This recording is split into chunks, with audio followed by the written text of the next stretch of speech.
Now, in situations like these, you cannot be two things at the same time.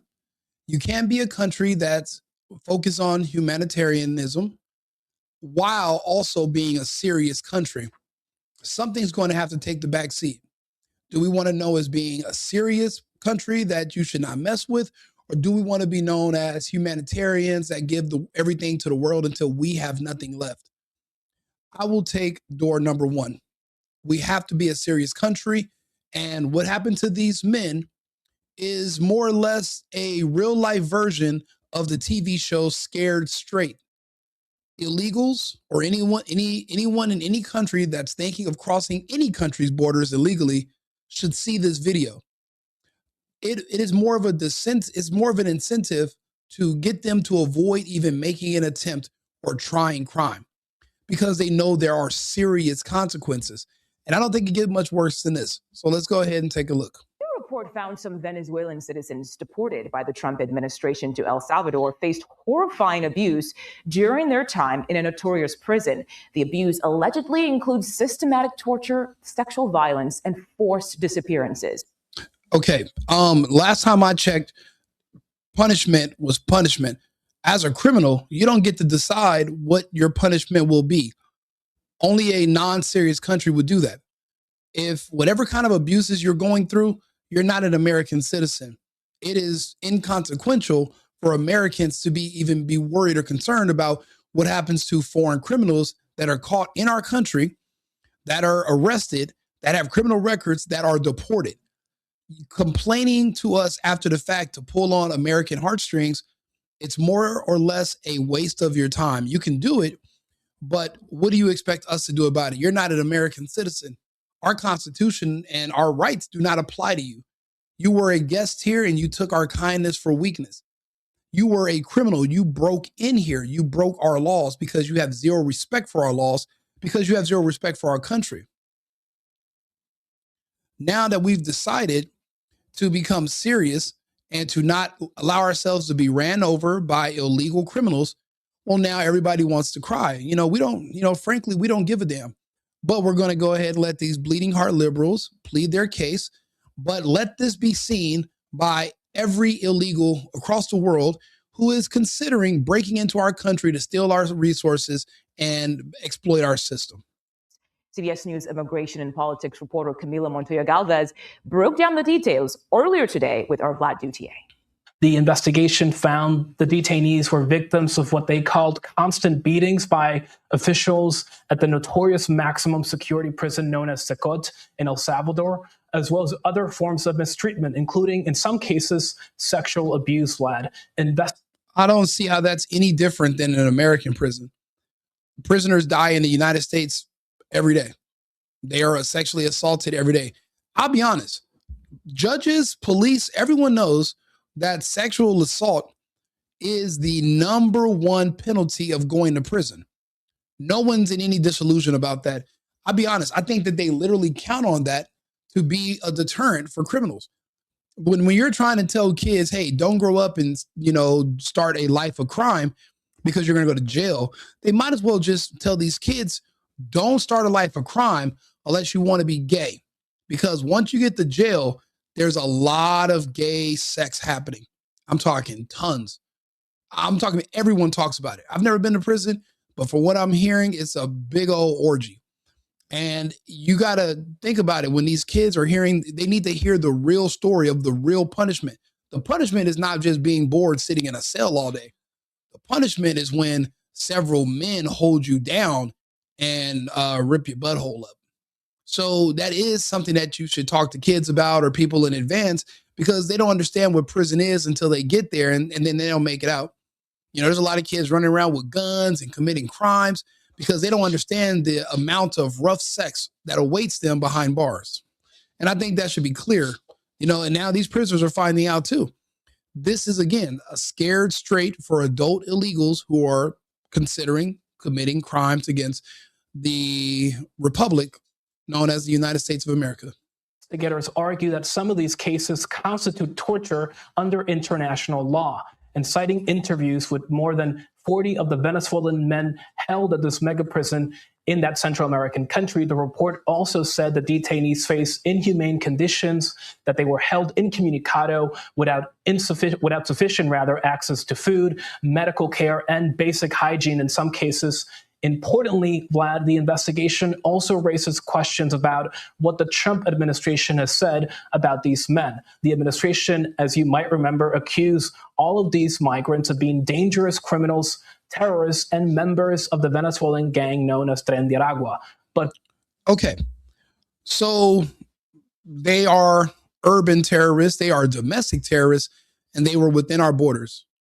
I don't give two shits about what happens to them. This is a them problem. We're all adults, right? Are they worried about my bills? Are they worried about my taxes? Are they worried about my bottom line when they're here stealing resources, breaking into our country, and not just being here illegally, but also starting a life of crime? No, they're not. You know, the good thing is the Trump administration is signing treaties with countries like South Sudan. And if we can get rid of birthright citizenship, well, guess who can also be returned to sender past a certain amount of violent crime convictions? I say two. After your second violent crime conviction, you should go before a board where you could be repatriated, meaning you can lose your American citizenship, be banned from the country, and you can be sent to Africa. They'll build stations in the Sudan, and you would have to begin your life over there. Kind of like how we used to have penal colonies like Australia, but we can send people to, you can go to CECOT in El Salvador, you can go to South Sudan, you can go to one of these other countries. But being a violent criminal, regardless of your race, black, white, not just these illegals, you can lose your citizenship. Do you know how much the behavior of people will change if they knew they could literally be deported as a citizen because they somehow, by a string of poor decisions, forfeited their citizenship? Oh my God. You talk about crime on the decrease. You know, you gotta think about it. People don't mind doing home invasion robberies and killing people because, I mean, prisons, like American prisons, a vacation, right? Because a lot of people are, you know, some guys like the whole butthole stuff. They're like, shit, you know, hold me down, daddy. They don't care about that. It's not really a punishment. They play video games, they play cards, you play chess, you get food, you get to work in the kitchen. Some people get TVs. It's not really a punishment. So if you tell someone that, yeah, you think you can get sent to a nice, cushy American prison, or you're going to probably lose your citizenship and be repatriated to Africa, where you're going to have to figure out what you're going to do with yourself going forward. And the Africans, from what I'm hearing, are not as nice as they are to their prisoners. And neither are the El Salvadorians. You know what I heard? El Salvador is now all of a sudden the safest country in Central America. Actually, El Salvador is the safest country in all the Americas, Central, North, and South, because they've literally been tough on crime. They build these prisons, and the word is getting around. Don't mess with Bukele's El Salvador. And now with Trump sending people to this prison into the South Sudan, the border is secure because people know what waits for them. Back in March, CBS News was first to obtain and publish the list of the men who were sent to El Salvador. And using that list, Vlad, we found that many of the deportees did not have any apparent criminal record in the U.S. or abroad. Blah, blah, blah. Blah, blah, blah. You know, this guy seems like he wants to go to one of these prisons. I bet he likes all the showers and stuff with all these other guys, but whatever. But they say that about everybody. Everybody who's illegal, who's a criminal, who's deported, they say, we couldn't find any criminal record. You know why you can't find the criminal record of an illegal? Because you don't know their real name. They can change any name. There's no birth certificate. There's no social security card. They came up with a new identity when they came here, and they can change it every year or two or whenever they want to. So it's hard to find the criminal records of somebody who can become anybody they want to, like that. They can go down to Alvarado Street in LA and get a fake social, fake ID, and start a whole new life. And then when they're arrested, you know what they're going to say? We couldn't find any criminal record. The feds can, but the news cannot. It's just like how now every woman that's arrested for shoplifting is magically pregnant. Any woman now in America that's arrested, they all scream, "I'm pregnant." So it's the same thing. It's a way to try to obfuscate being arrested or skirt your way out of getting in trouble. It's not going to work. You guys can cry all you want. What they don't understand is that you're really just helping ICE and Trump because you're spreading propaganda that's going to let people know there are actually real consequences for fucking with us. Administration said, and investigators today also found that the detainees, many of them had not been convicted of any crimes by federal or state authorities in the U.S. or in Venezuela. So again, we should... Coming to the United States illegally is a crime. You don't need to be convicted. You're already here as a criminal.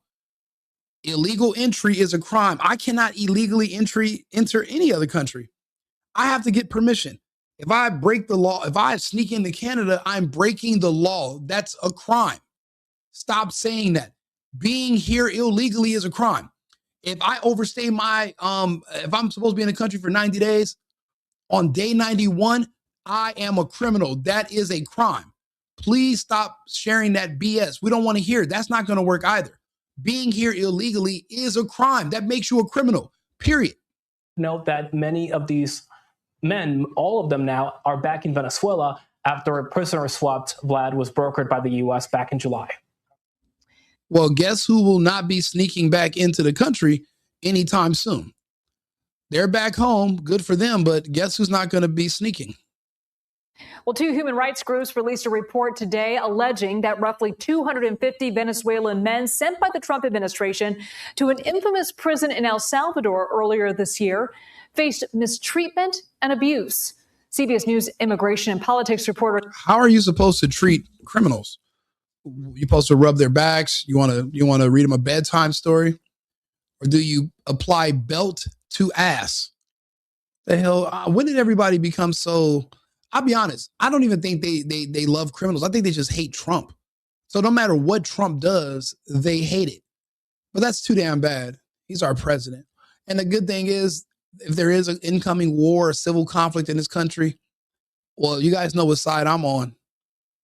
Camila Montoyo Galvez has the details. Torture, arbitrary detention, and enforced disappearance.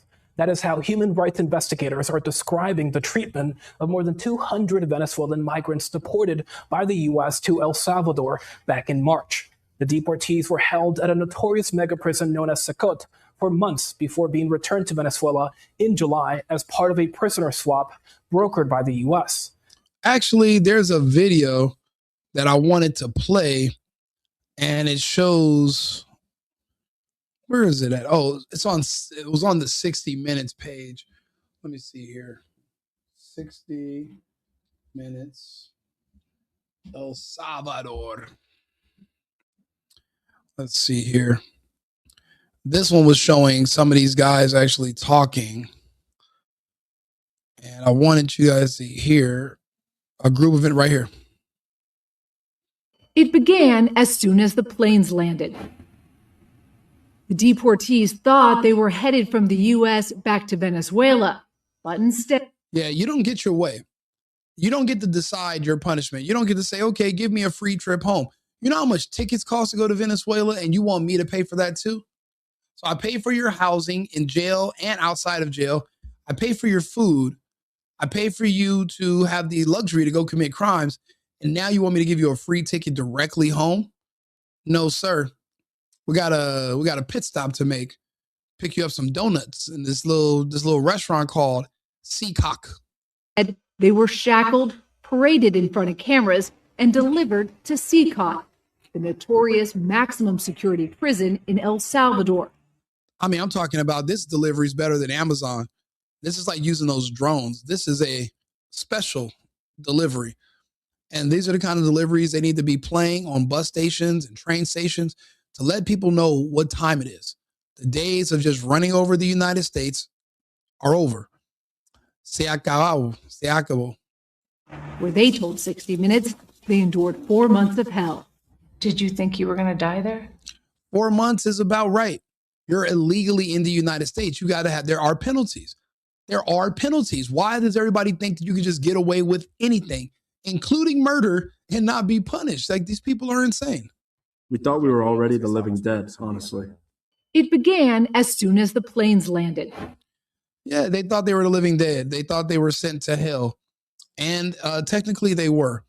Many people have called CECOT hell. And you know what that does? That's a place you don't want to go. So what do? Don't do things that will get you put in prison or sent to hell. Don't do it. You have a choice. Life's about decisions.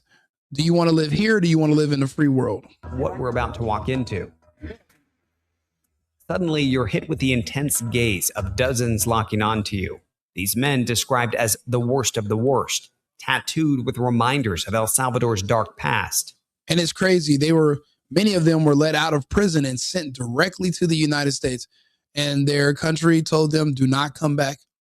But they let them out of jail because, it costs money to keep people incarcerated.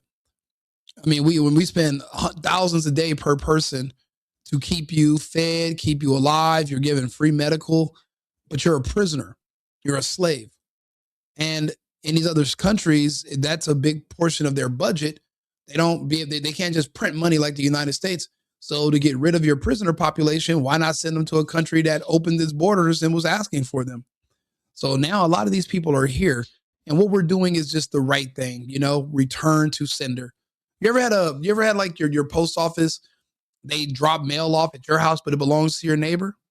And you're a very Ned Flanders neighborly type of person. And so are we here in the United States. We're going to take your mail, which is in the form of criminals and prisoners, and we're going to drop them off to you. Or we'll drop your mail off at a location like CECOT where it can marinate. Then we'll send it all the way to you. You can say thank me later. It's tense and uncomfortable. But here, officials say comfort isn't meant to exist. There's no mattresses, there's no sheets. You've got a toilet over here for them to go to the bathroom. You've got this basin here that they use to bathe them. Yes, they absolutely get free medical. And you spelled right wrong. But yes, they get free medical because in the United States, if someone's sick or injured, you cannot turn them away because of a lack of insurance. That's illegal. So all their medical is free. Dental work, everything. On the house. And then you can see there's a barrel of water that they can drink from. This is a rare look inside El Salvador's terrorism confinement center, known as CECOT. He says there's always somebody standing here in front of the cells. And then if you look up, there's another corridor with more security personnel. Luz 24 horas. 24/7 light. The prison sits like it never gets dark in there. So, I mean, what is the alternative? To just live in a crime-ridden place where no one's safe, children aren't safe? Basically the city of Memphis until Trump brought in the National Guard? Or we create facilities like this? The problem is with these jails is that, the prisoners and the guards are all in prison 24/7. Yeah, you get to get off and go home, but you're still in a prison. But it's a job. If this is what it requires to have public safety, then so be it. You can't sacrifice your security for safety because you'll end up with neither. We can't have certain people wandering the streets looking for victims. We have a huge problem with that here in the United States. And I fear that we are eventually going to just go so heavy-handed on crime that prisons like this are just inevitable. But if we can't do it here, then we can outsource our worst criminals to prisons like this or to other countries. But it's just not safe for them to live here in the United States. They don't want to be Americans, or they would work and they would try to be productive members of society. If they don't want to do that, then they either have to be deported or sent to prison forever. I think deportation just makes the most sense. an isolated fortress nestled in mountainous terrain, about an hour-and-a-half drive from the capital. Even with government officials on board with us, we're stopped a mile out.